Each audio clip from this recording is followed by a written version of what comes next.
Komisi Pemilihan Umum Kota Bitung telah resmi menetapkan pasangan Hengki Honandar dan Randito Maringka sebagai pemenang dalam pemilihan kepala daerah tahun 2024 sebagai wali kota dan wakil wali kota Bitung 5 tahun ke depan.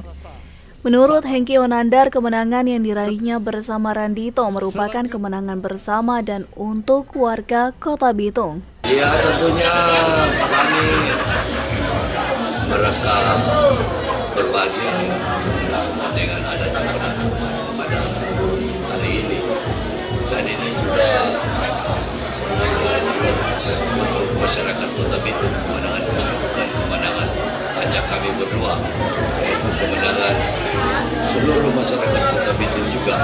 Sebenarnya ini bukan mengenai satu persaingan, tapi merupakan satu perhelatan untuk kemudian pemilihan menentukan kepala daerah dan wakil kepala daerah.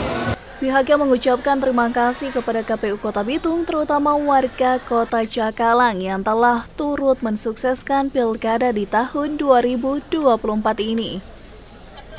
Tim Liputan Kawanua TV melaporkan.